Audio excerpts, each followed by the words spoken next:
Mais en fait, c'est quoi le surréalisme? Comment répondre à cette question? Bonjour et bienvenue sur Qu'est-ce qu'on lit? J'avais envie de vous proposer des vidéos un peu différentes. Donc j'avais commencé à travailler sur une vidéo sur le surréalisme, mais j'en étais pas très satisfaite. D'une part parce que j'avais un script de 18 pages, ce qui est assez délirant, script de ma vidéo. Mais en même temps, j'arrivais pas à le simplifier, à le décomplexifier parce que je trouvais que ça diluait vraiment l'intérêt de faire une vidéo sur le surréalisme. Et que si c'était pour rester en surface, ça m'intéressait pas trop. Donc après avoir réfléchi très longtemps, non pas très longtemps, j'ai plutôt décidé de faire une sorte de série de vidéos sur le surréalisme pour en retracer vraiment toute la complexité, mais aussi comprendre les contradictions intrinsèques au mouvement. Je sais pas trop combien il y en aura, je pense peut-être 5 ou 6. L'ensemble de ces vidéos va vraiment retracer l'histoire du mouvement, s'attarder sur les concepts clés et aussi vous proposer une sorte de petit guide de lecture pour ceux qui ont envie d'avoir des lectures surréalistes. Alors dans cette première vidéo, de quoi va-t-on parler? Eh bien on va revenir au contexte d'émergence du surréalisme, comprendre qui en sont un peu les pères fondateurs, les piliers, et aussi revenir sur l'émergence du mouvement Dada, qu'on qualifie souvent à tort, mais en même temps pas tout à fait à tort, d'ancêtre du surréalisme. Et bien entendu, je vous mets toutes mes sources, tous les livres que j'ai pu lire pour faire cette vidéo, dans la barre de commentaires. N'hésitez pas à aller jeter un œil. Nous sommes en été 1917. Imaginez une France dévastée, complètement ébranlée par cette première guerre mondiale qui s'est enlisée dans des tranchées avec des millions de morts dans des conditions absolument horribles. Le pays est sous le choc et au sortir de la guerre, c'est toute une conception de l'homme et du monde qui est complètement ébranlée. Il y a comme une sorte de constat de faillite générale de la civilisation. Pour qu'on en soit arrivé là, c'est que l'homme a échoué quelque part. Et ceux qui vont devenir les surréalistes reviennent de la guerre profondément dégoûtés. C'est au tour de Guillaume Apollinaire que reprend l'activité littéraire et artistique en 1917. Il fait se rencontrer André Breton et Philippe Soupeau en leur disant tous les deux, il faut que vous deveniez amis. Et peu après, le même André Breton rencontre Louis Aragon dans une librairie. Ils se retrouvent tous les trois à la première du drame d'Apollinaire qui s'appelle Les Mamelles de Tirésias. Cette pièce fait vraiment scandale. À l'entracte, on a un Jacques Vacher qui va énormément influencer André Breton, qui monte sur scène, revolver au poing et menacé de tirer sur la foule. C'est vraiment du grand n'importe quoi. Mais pourquoi j'en parle? Parce que ce drame, Apollinaire lui-même va le qualifier de surréaliste. Alors attention, si on doit bien la paternité du terme surréaliste à Apollinaire, il n'est en aucun cas l'inventeur de ce qui va devenir le mouvement surréaliste. D'ailleurs, comme on va le voir, il n'y a pas eu vraiment d'invention du surréalisme au sens individuel du terme, mais plutôt une construction collective. Les grands drames dans le monde littéraire et artistique, Apollinaire décède 2 jours avant l'armistice, le 9 novembre 1918. Il laisse un vide. Il n'y a aucune tendance, aucun mouvement qui ne se dégage à la mort d'Apollinaire. Et c'est vraiment dans ce contexte de désillusion, de défaitisme, mais aussi de place à prendre qu'il faut comprendre l'émergence du surréalisme. Comme le dira plus tard André Breton quand il reviendra sur cette période, à nos yeux,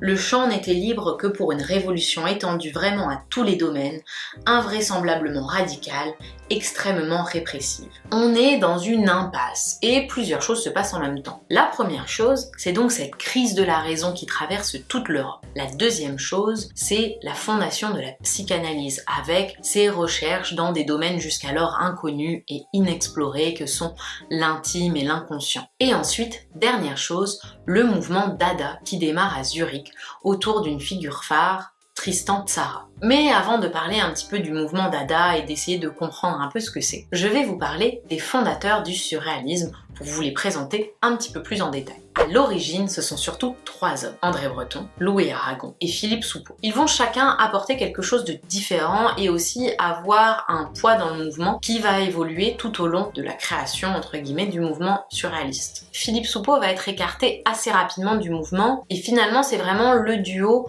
Breton-Aragon qui va vraiment construire le mouvement au fur et à mesure. Breton sera le grand théoricien du mouvement. Leur amitié se crée notamment autour du fait que ce sont tous les trois des poètes, ils sont transportés par les mêmes lectures, ils se font découvrir l'un l'autre des lectures différentes, avec Philippe Soupeau qui fait découvrir Lautréamont aux 2 autres. Ils viennent d'origines sociales très différentes. Philippe Soupeau lui vient d'une grande famille bourgeoise et c'est d'ailleurs lui qui va donner une partie des fonds nécessaires pour la création des premières revues. Aragon, lui, est le fruit d'un adultère et pendant une grande partie de sa vie, il a cru que sa mère était sa sœur et sa grand-mère était sa mère.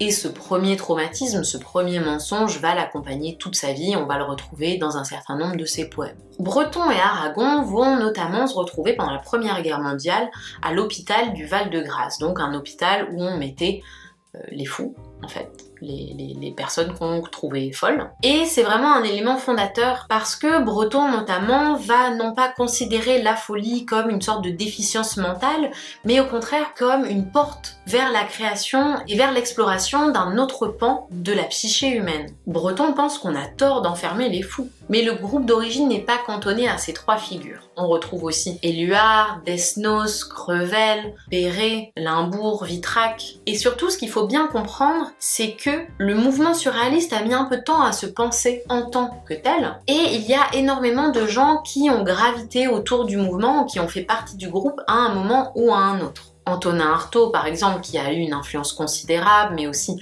Queneau, Prévert, Georges Bataille. Voilà une petite photographie des fondateurs du mouvement. Maintenant, revenons à Dada. Déjà, vous vous demandez peut-être pourquoi je parle du mouvement Dada et pas du mouvement dadaïste. Eh bien, la réponse est simple. Le mouvement Dada, c'est pensé comme le mouvement Dada, c'est Dada, comme un prénom, comme on pourrait dire Georges, Michel ou Jean, c'est Dada. D'ailleurs, la légende veut que pour trouver le nom du mouvement, Tzara ait glissé un marque-page dans les pages d'un dictionnaire, ouvert à la page du marque-page, et qu'il soit tombé sur le mot Dada, et il dit ben voilà, nous serons les Dada. Et c'est vraiment important d'avoir ça en tête parce que les termes dadaïsme et dadaïste ne sont que postérieurs au mouvement, qui ne s'est pas pensé comme un isme ou un iste. C'est l'historiographie littéraire française qui adore mettre des ismes et des istes un peu partout. Donc Dada, c'est un mouvement d'avant-garde qui est né à Zurich sous l'égide de Tristan Tzara, avec tout un tas d'intellectuels émigrés de toute l'Europe. Première Guerre mondiale oblige. C'est un mouvement qu'on peut qualifier de nihiliste, qui cherche à déconstruire toutes les valeurs sur lesquelles s'est bâtie cette civilisation atroce. C'est notamment un mouvement anti-littéraire, ce qui va fortement influencer le surréalisme à ses débuts. Donc si le mouvement Dada n'est pas littéraire, comment se traduit-il? Eh bien, il se traduit avant tout par des représentations au Cabaret Voltaire à Zurich.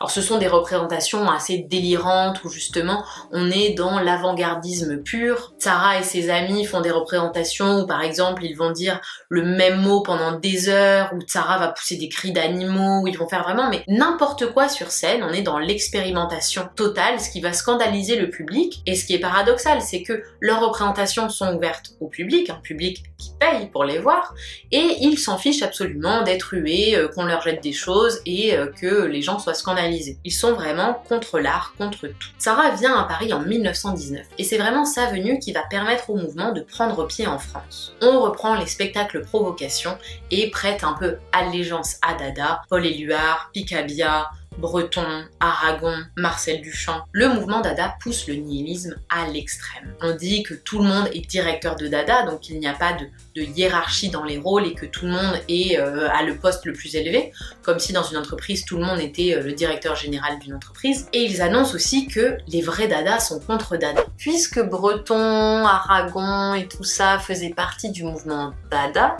c'est l'ancêtre du surréalisme. Alors d'un point de vue chronologique, le dadaïsme est bien antérieur au surréalisme. Mais c'est pas aussi simple que ça parce que finalement les deux mouvements vont continuer un peu à cohabiter, à coexister, mais surtout certains représentants de cet esprit dada vont avoir une influence considérable au sein du mouvement surréaliste, donc il y aura toujours un esprit dada au sein du surréalisme. Je pense à Man Ray ou Marcel Duchamp. Et une fois que le surréalisme se sera constitué en tant que tel, le mouvement dada ne va pas mourir pour autant. À cette époque, Dada apparaît comme la seule voie révolutionnaire dans laquelle on peut s'engager. Même Breton va faire l'homme sandwich pour Picabia. Mais le nihilisme a ses limites et on arrive vite à une sorte de vide de la pensée en fait. Et Breton lui-même se pose la question de si cette bataille d'Hernani, réengagée chaque mois avec complaisance et dont la tactique s'était si vite stéréotypée, se suffisait à elle-même. Et pourtant, il est essentiel de rendre à César ce qui appartient à César et de reconnaître tout l'apport théorique du dadaïsme au surréalisme et surtout de bien comprendre que finalement le dadaïsme est presque un des fondateurs, voire précurseurs de la performance en fait, de ce qu'on appelle la performance sur scène et ce comportement de scandale perpétuel, de vouloir choquer le bourgeois sans cesse. Mais des divergences apparaissent assez rapidement. Et le le procès Barrès va constituer un tournant fondamental. Maurice Barrès, c'est pas un écrivain? Oui, Maurice Barrès, l'écrivain. On annonce le procès de Maurice Barrès, écrivain de grand talent,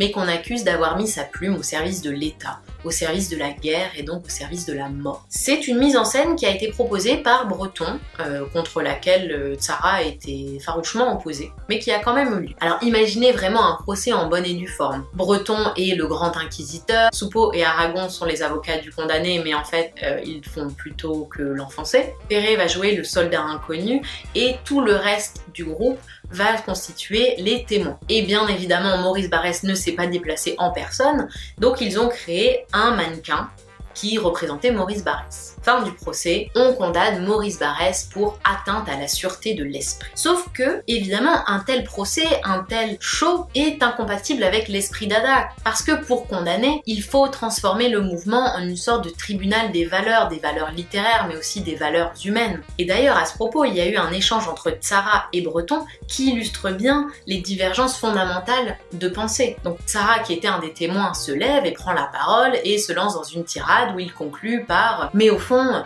ne sommes-nous pas tous des salauds ?» Sous-entendu, personne ne peut juger personne. André Breton. Le témoin tient-il à passer pour un parfait imbécile ou cherche-t-il à se faire interner? Tzara. Oui. Je tiens à me faire passer pour un parfait imbécile, et je ne cherche pas à m'échapper de l'asile dans lequel je passe ma vie. Je sais pas si ça les avait fait rire, mais moi ça me fait beaucoup rire. À la suite du procès, Tzara et Picabia prennent leur distance avec le mouvement, et Breton peut alors s'imposer avec un apport théorique fort qui va permettre notamment de fonder le surréalisme en tant que tel. Mais nous verrons l'émergence du surréalisme avec le premier manifeste dans une prochaine vidéo. C'est tout pour cette première vidéo sur le mouvement surréaliste et Dada. J'espère qu'elle vous a plu. N'hésitez pas à me donner vos avis dans les commentaires, à me dire si vous souhaitez que je parle davantage d'un aspect ou d'un autre. Je vous retrouve très vite pour la suite des aventures du surréalisme et en attendant, je vous souhaite de très belles lectures.